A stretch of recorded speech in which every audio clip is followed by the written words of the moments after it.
नमस्कार, काव्य सारांश चैनल पर आपका स्वागत है। हमारी पहल इस चैनल के माध्यम से देशी और विदेशी साहित्य के प्रसिद्ध कहानीकारों की कालजयी कहानियों पर रेखा चित्र बनाकर उसके सारांश को रोचक और मनोरंजक ढंग से आप तक पहुंचाना है। आशा है हमें आपका सहयोग और प्यार हमेशा मिलता रहेगा। धन्यवाद। तो फिर आइए शुरू करते हैं आज की कहानी, जिसका शीर्षक है दूध का दाम। दूध का दाम कहानी के लेखक भारतीय साहित्य के प्रसिद्ध कहानीकार मुंशी प्रेमचंद हैं। 20वीं शताब्दी के शुरुआती दौर में दूध का दाम कहानी में कहानीकार मुंशी प्रेमचंद ने स्वतंत्रता से पूर्व के भारत का चित्रण कर तत्कालीन समय में दलित वर्ग की अछूत समझी जाने वाली जाति भंगी के एक अनाथ बालक की दुर्दशा व उसके साथ किए जा रहे सामाजिक भेदभाव और उपेक्षा का मार्मिक वर्णन किया है। दूध का दाम कहानी में 6 प्रमुख पात्र हैं, जिनमें से एक हैं गूदड़, तत्कालीन समय में दलित समाज की अछूत समझी जाने वाली भंगी जाति का ग्रामीण युवक, जो पूर्णतः समाज के द्वारा दिए गए भोजन और पैसों पर निर्भर रहता है। दूसरी है भूंगी, गूदड़ की पत्नी, स्वभाव से वाक्पटु। तीसरा है मंगल, गूदड़ और भूंगी का दुर्बल सा पुत्र, जिसका बचपन अनेकों दुखद घटनाओं की एक श्रृंखला है। चौथे हैं महेश बाबू, गांव के जमींदार, पढ़े लिखे धनवान, किंतु उनकी सोच गांव की ऊंच नीच के अनुरूप ही है। इन्हें कहानी में बाबू साहब उपनाम से भी संबोधित किया गया है। पांचवी हैं मालकिन, महेश बाबू की पत्नी, खाते पीते घर की गृहस्थ स्त्री, जिसे जगह जगह बहूजी कह के भी कहानी में पुकारा जा रहा है। और छठवें हैं सुरेश, महेश नाथ का मोटा ताजा पुत्र, मंगल का हम उम्र। आज बड़े बड़े शहरों में दाइयों, नर्सें और लेडी डॉक्टर उपलब्ध हैं, किंतु गांवों के जच्चा खानों में आज भी तत्कालीन समय एवं कहानी में लिखे अनुसार दलित वर्ग की अछूत समझी जाने वाली जाति भंगिनों का ही प्रभुत्व है और निकट भविष्य में भी इसमें परिवर्तन होने की आशा नहीं है। बाबू महेश नाथ अपने गांव के जमींदार थे, शिक्षित और जच्चा खानों में सुधार की आवश्यकता को समझते थे, परंतु इसमें जो बाधाएं थीं उन पर भला वे कैसे विजय प्राप्त करते, क्योंकि कोई नर्स या तो देहात आने के लिए राजी नहीं होती थी या फिर इतनी लंबी चौड़ी फीस बता दिया करती थी कि महेश बाबू सिर झुकाकर वापस आ जाया करते थे। लेडी डॉक्टर के पास तो उनकी जाने की हिम्मत ही ना पड़ी, क्योंकि उनकी फीस भरते तो शायद उनकी आधी जायदाद बिक जाती। इसलिए जब 3 कन्याओं के बाद जब चौथा पुत्र सुरेश पैदा हुआ, तो फिर वही गांव का गूदड़ था और वही गूदड़ की बहू भूंगी। बच्चे अक्सर रात ही को पैदा होते हैं। एक दिन आधी रात को चपरासी ने गूदड़ के द्वार पर ऐसी हाँक अर्थात बुलाने की आवाज लगाई कि आस पड़ोस के लोग भी जाग गए। गूदड़ के घर में इस शुभ अवसर के लिए महीनों से तैयारियां हो रही थीं।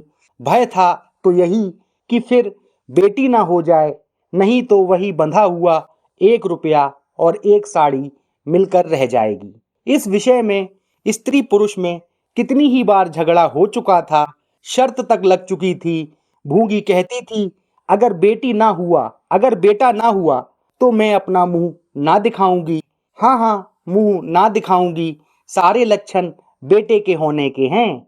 गूदड़ कहता था कि देख लेना, बेटी होगी और बेटी ही होगी, बेटा निकले तो मूंछ मुड़ा लूं। हाँ, अपनी मूंछ मुड़ा लूं। शायद गूदड़ समझता था कि इस तरह वह अपनी स्त्री के मन में स्वयं के पुत्र की प्राप्ति की कामनाओं को बलवान कर रहा है। भूंगी बोली, चल अब मूंछ मुड़ा ले जाके। कहती थी बेटा होगा, सुनता ही नहीं था, अपनी ही रट लगाए रहता था। मैं आज तेरी मूंछ खुद मूड़ूंगी। गूदड़ ने कहा, अच्छा मूड़ लेना भली मानस, मूंछें क्या फिर निकलेंगी? नहीं, तीसरे दिन फिर जैसे की तैसी हो जाएंगी, मगर जो कुछ वहां मिलेगा उसमें से आधा मैं रख लूंगा, कहे देता हूं। भूंगी ने अंगूठा दिखाया और अपने 3 माह के बालक मंगल को गूदड़ के सुपुर्द करके चपरासी हरकारे के साथ महेशनाथ की हवेली पर जाने के लिए उठ खड़ी हुई। गूदड़ ने पुकारा, अरे सुन तो, कहाँ भागी जाती है? मुझे भी बधाई बजाने जाना पड़ेगा। मंगल को कौन संभालेगा फिर? भूंगी ने दूर से ही कहा, इसे धरती पर सुला देना, मैं आके दूध पिला जाऊंगी। महेशनाथ के यहाँ अब भूंगी की खूब खातिरदारियां होने लगीं। सवेरे हरीरा मिलता, दोपहर को पूरियां और हलवा, तीसरे पहर को फिर और रात को फिर, और गूदड़ को भी भरपूर परोसा अर्थात बचा हुआ भोजन मिलता था। भूंगी अपने बच्चे मंगल को दिन और रात में 1-2 बार से ज्यादा दूध ना पिला सकती थी। उसके लिए ऊपर के दूध का प्रबंध था। भूंगी का दूध बाबू साहब का भाग्यवान बालक सुरेश पीता था और यह सिलसिला 12वें दिन भी बंद ना हुआ। मालकिन मोटी ताजी देवी थी, परंतु इस बार पुत्र जन्म के बाद से उन्हें एक भी बूंद दूध ना बनता था, जबकि पूर्व की 3 कन्याओं के जन्म के समय उन्हें ऐसी समस्या ना थी। इसलिए भूंगी इस बार सिर्फ दाई ही नहीं बल्कि दूध पिलाई भी थी। मालकिन कहती, भूंगी एक बार हमारे बच्चे को पाल दे, फिर जब तक तू जिएगी बैठी खाती रहना। 5 बीघे माफी की भूमि दिलवा दूंगी, तेरे नाती पोते तक मौज करेंगे। और भूंगी का लाडला मंगल ऊपर का दूध हजम न कर पाने के कारण बार बार उल्टियां करता और दिनों दिन दुबला होता जाता था। भूंगी कहती, बहू जी मुंडन में चूड़े लूंगी, कहे देती हूँ। बहू जी उत्तर देती, हाँ हाँ ले लेना, धमकी क्यों देती है? चांदी की लेगी या सोने के? भूंगी, वाह बहू जी, चांदी के चूड़े पहन के किसे मुंह दिखाऊंगी, और हंसी होगी भी तो किसकी? बहू जी, अच्छा सोने के ले लेना भाई, कह तो दिया। भूंगी, और सुरेश के ब्याह में कंठा लूंगी और चौधरी अर्थात उसका पति गूदड़ के लिए हाथों के तोड़े। बहू जी, वह भी ले लेना, वह दिन तो आ जाने दे। घर पर मालकिन के बाद भूंगी की ही बात मानी जाती थी। सभी नौकर चाकर उसका रौब मानते थे, यहाँ तक कि खुद बहू जी भी उससे दब जाया करती थी। एक बार तो महेशनाथ को भी भूंगी ने ऐसा जवाब दिया था कि वह बात हंसकर टाल गए। बात चली थी तत्कालीन समय में अछूत समझे जाने वाले दलित समाज के भंगियों की, तो महेशनाथ ने बड़े दर्प से कहा कि दुनिया में चाहे जो कुछ हो जाए, ये लोग अर्थात भंगी कभी नहीं बदल सकते, इन्हें आदमी बनाना कठिन है।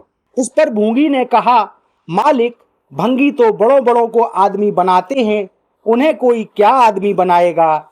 यह गुस्ताखी यदि किसी और ने की होती तो भला उसके सिर पर बाल बच सकते थे क्या? लेकिन भूंगी की बात पर बाबू साहब हंसे और बोले, बात तो तू बड़े पते की कहती है। महेशनाथ की हवेली पर भूंगी का शासनकाल साल भर से आगे न चल सका।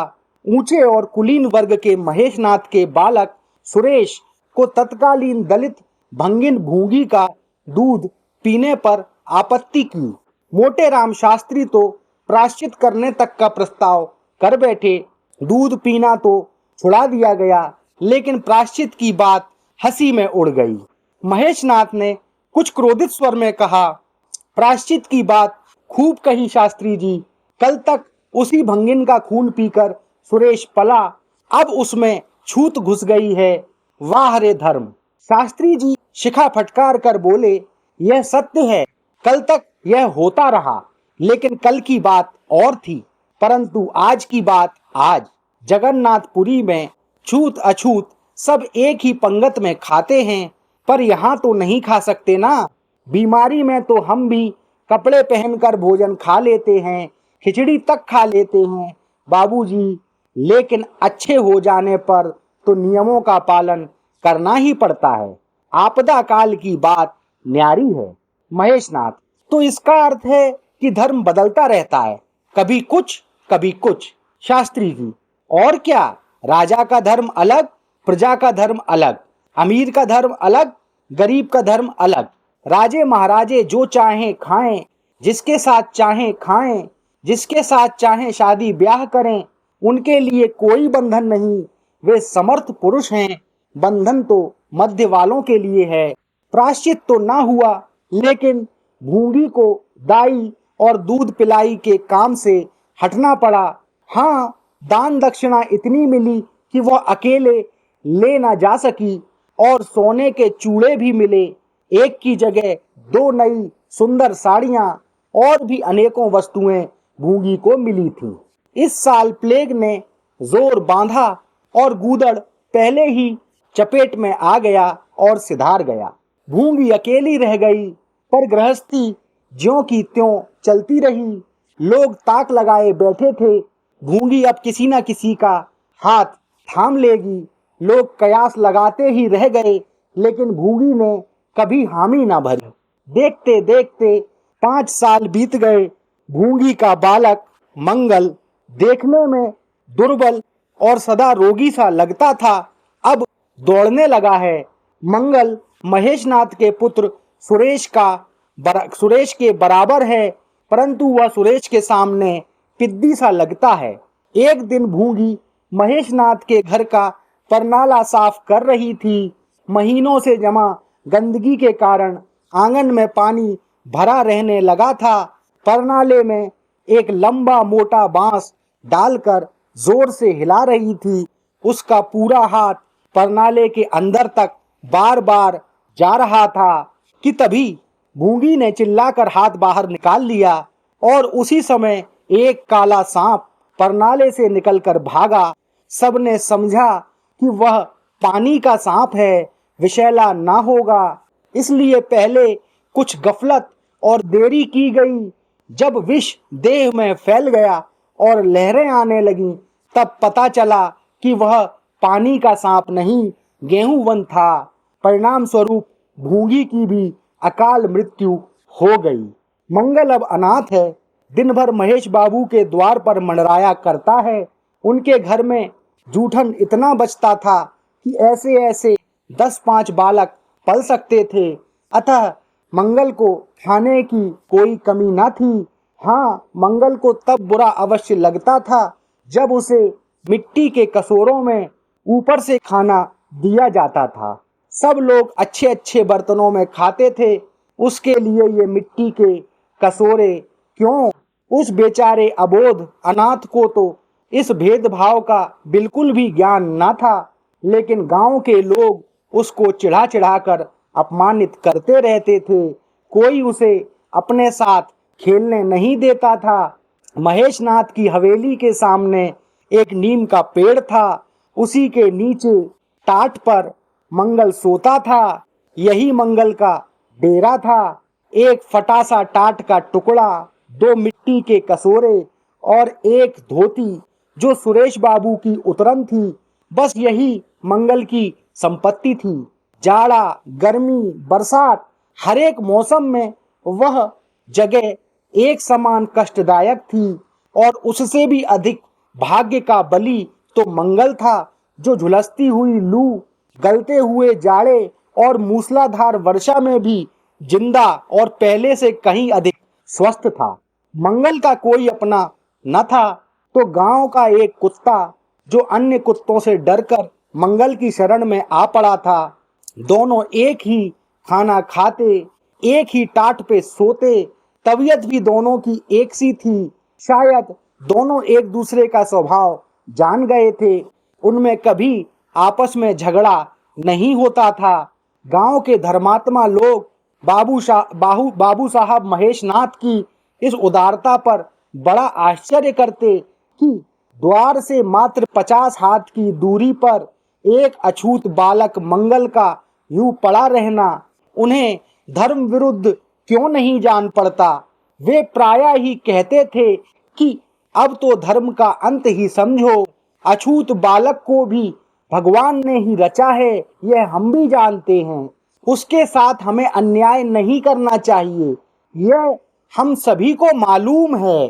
भगवान का तो नाम ही पतित पावन है, लेकिन समाज की मर्यादा भी कोई वस्तु होती है। यह तो महेशनाथ के द्वार पर हमें जाते भी अब संकोच होता है, परंतु वे गांव के मालिक हैं, उनके द्वार पर जाना तो पड़ता ही है। लेकिन बस यही समझ लो कि घृणा होती है। अबोध मंगल टॉमी से बातें किया करता था। मंगल कहता कि भाई टॉमी जरा खिसक कर सो, आखिर मैं कहाँ लेटूं, सारा टाट तुमने ही घेर लिया। टॉमी भी कूं कूं करता, खिसकने के बदले और ऊपर चढ़ आता एवं मंगल का मुंह चाटने लगता। शाम को मंगल हर रोज एक बार अपना उजड़ा घर देखने और थोड़ी देर तक वहां पर रोने के लिए अवश्य जाता था। पहले साल फूस का छप्पर गिर पड़ा, दूसरे साल एक दीवार गिरी और अब केवल आधी अधूरी दीवारें ही वहां खड़ी थीं, जिनका ऊपरी भाग नोकदार हो गया था।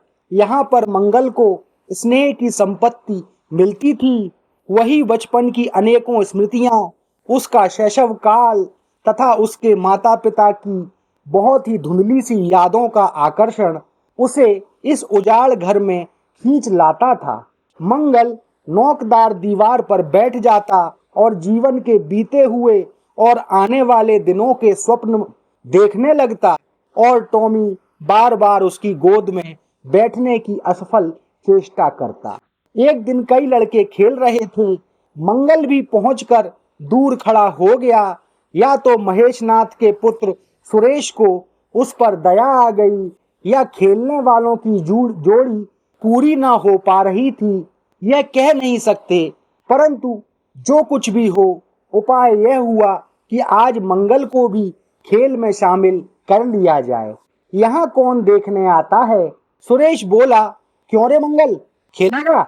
मंगल बोला, ना भैया, कहीं मालिक देख ले तो मेरी चमड़ी उधेड़ दी जाए। तुम्हें क्या, तुम तो अलग हो जाओगे। सुरेश बोला, तो यहाँ कौन आता है देखने? चल, हम लोग सवार सवार खेलेंगे, तू घोड़ा बनेगा, हम लोग तेरे ऊपर सवारी करेंगे, तुझे दौड़ाएंगे। मंगल ने शंका की, मैं बराबर घोड़ा ही रहूंगा कि मैं सवारी भी करूंगा, यह बता दो। यह प्रश्न टेढ़ा था, किसी ने इस पर विचार न किया था। सुरेश ने विचार करके कहा, तुझे कौन आदमी पीठ पर बिठाएगा, सोच, आखिर तू भंगी है कि नहीं। मंगल भी कड़ा हो गया, बोला, मैं कब कहता हूँ कि मैं नहीं हूँ, लेकिन तुम्हें मेरी ही माँ ने दूध पिलाकर पाला था। जब तक मुझे भी सवारी करने को ना मिलेगी, मैं घोड़ा ना बनूंगा। तुम लोग बड़े चालाक हो, आप तो मजे से सवारी करोगे और मैं घोड़ा ही बना रहूंगा। सुरेश ने डांट कर कहा, तुझे घोड़ा बनना पड़ेगा, और वह मंगल को पकड़ने के लिए दौड़ा। मंगल भी आगे आगे भागने लगा। सुरेश ने थोड़ा और जोर लगाया, लेकिन वह थोड़ा थुलथुल था, जिसके कारण सुरेश की सांस जल्दी फूल गई। आखिर सुरेश ने रुककर कहा, आकर घोड़ा बनो मंगल, नहीं तो जब तुझे पा जाऊंगा तो बुरी तरह पीटूंगा। मंगल फिर भी अड़ा रहा, बोला, तुम्हें भी घोड़ा बनना पड़ेगा। सुरेश ने अंत में कहा, अच्छा, हम भी बन जाएंगे। मंगल, तो पहले तुम घोड़ा बन जाओ, नहीं तो बाद में बिना बने निकल जाओगे। एक बार मैं सवारी कर लूं, फिर मैं घोड़ा बनूंगा।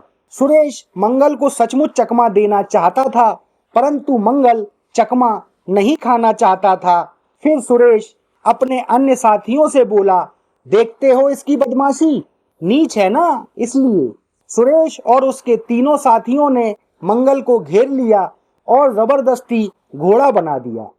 सुरेश ने चटपट उसकी पीठ पर आसन जमा लिया और टिक टिक करके बोला, चल घोड़े चल। मंगल कुछ देर तक चला, लेकिन उस बोझ से उसकी कमर टूटी जाती थी। उसने धीरे से कमर सिकोड़ी और सुरेश उसकी पीठ से नीचे सरक गया। सुरेश महोदय लद्द से गिर पड़े और उनका भोंपू बजने लगा। सुरेश के रोने की आवाज बिल्कुल ही निराली थी, जैसे छोटी लाइन के इंजन की आवाज।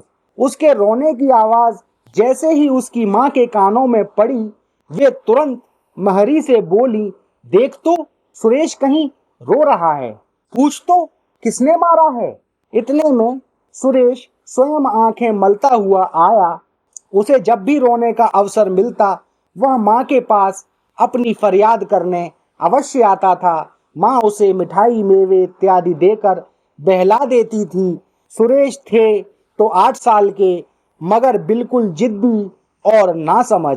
हद से ज्यादा प्यार ने उसकी बुद्धि का वही हाल किया था जो हद से ज्यादा भोजन ने उसकी देह का किया था। माँ ने पूछा, क्यों रोता है सुरेश, किसने मारा? सुरेश ने रोकर कहा, मंगल ने छू लिया। माँ को विश्वास न आया। मंगल इतना निरीह था कि उससे किसी भी शरारत की शंका न होती थी, लेकिन जब सुरेश कस्में खाने लगा तो विश्वास करना स्वाभाविक था। मंगल को बुलाकर मालकिन ने बहुत डांटा। क्यों रे मंगल, अब तुझे बदमाशी सूझने लगी? मैंने तुझसे कहा था कि सुरेश को कभी मत छूना, याद है कि नहीं? बोल। मंगल ने दबी आवाज में कहा, याद क्यों नहीं है मालकिन? तो फिर तूने उसे क्यों छुआ? मंगल, मैंने उसे नहीं छुआ। मालकिन, तूने नहीं छुआ तो वह रोता क्यों था? मंगल, गिर पड़े इसलिए रोने लगे। मालकिन, चोरी और सीना जोरी? देवी जी दांत पीस कर रह गईं। मारती तो उसी दम स्नान करना पड़ता। कम से कम छड़ी तो हाथ में लेनी ही पड़ती, और छूते ही विद्युत प्रवाह इस छड़ी के रास्ते उनकी देह में प्रविष्ट हो जाता। इसलिए जहां तक गालियां दे सकें दी, और हुक्म दिया कि अभी के अभी यहाँ से निकल जा।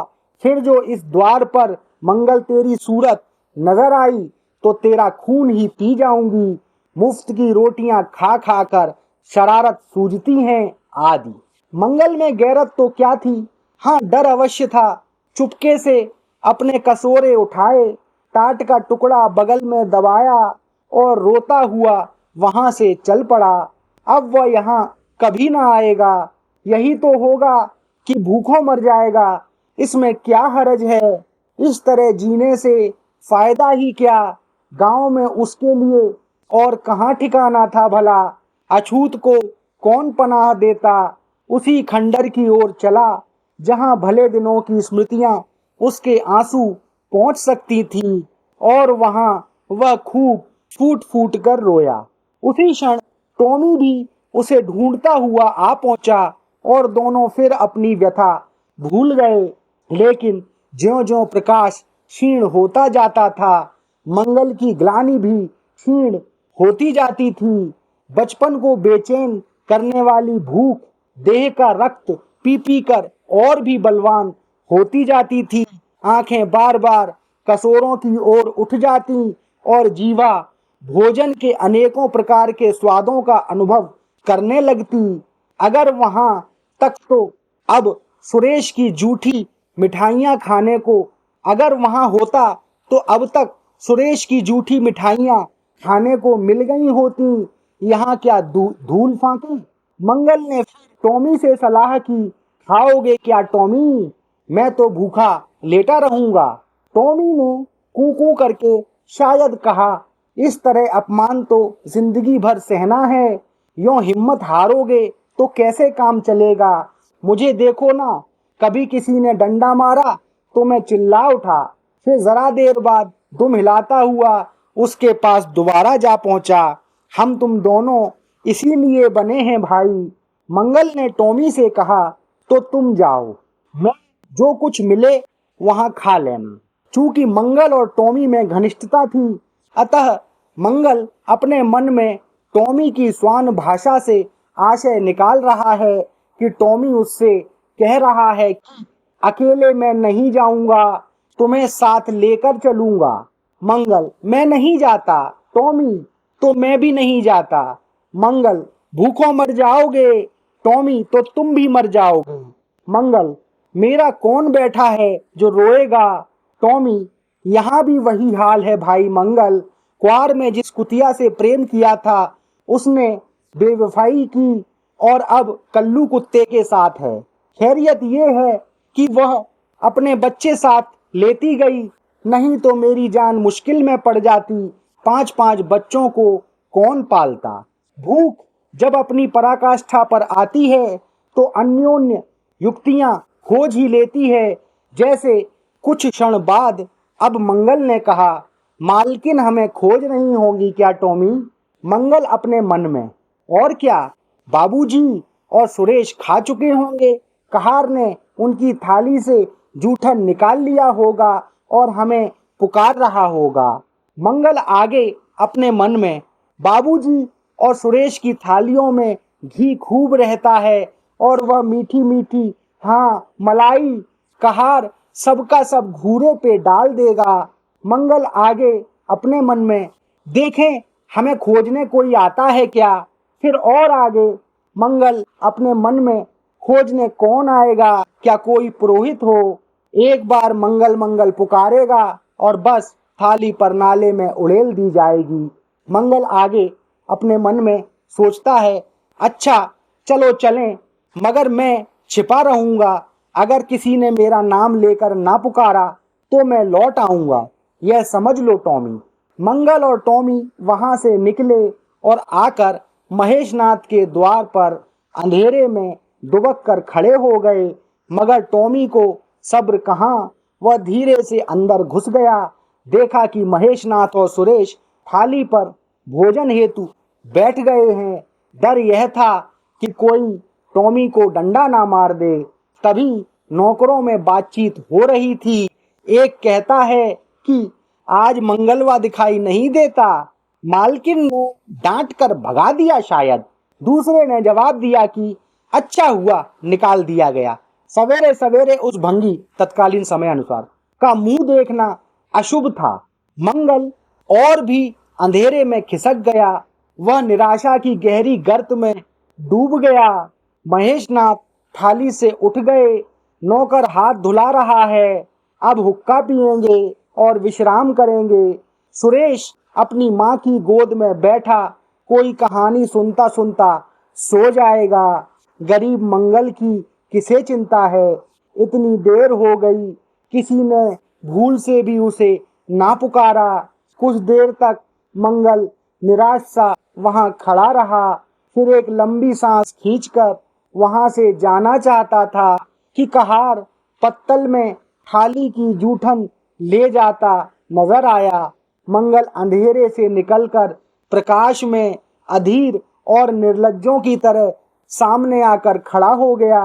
भूख उसे और विलंब करने की अनुमति ना दे रही थी और वह स्वयं सुबह के अपमान को अब तक कब का भूल चुका था कि तभी कहार ने मंगल से कहा, अरे तू यहाँ था, हमने समझा कि कहीं चला गया है।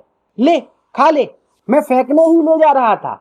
मंगल ने दीनता से कहा, मैं तो बड़ी देर से यहाँ खड़ा था। कहार, तो बोला क्यों नहीं। मंगल, मैं डर गया था। कहार, अच्छा ले खा ले। कहार ने पत्तल लेकर उठाकर मंगल के फैले हाथों पर डाल दी। मंगल ने उसकी ओर ऐसी कातर दृष्टि से देखा जिसमें दीनता और कृतज्ञता भरी हुई थी।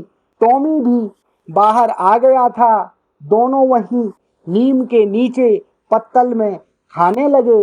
मंगल ने एक हाथ से टॉमी का सिर सहलाकर कहा, देखा टॉमी, पेट की आग ऐसी होती है।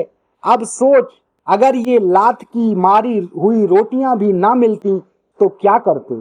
टॉमी ने दुम हिला दी।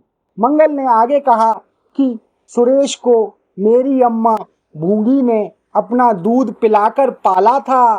टॉमी ने फिर दुम हिलाई।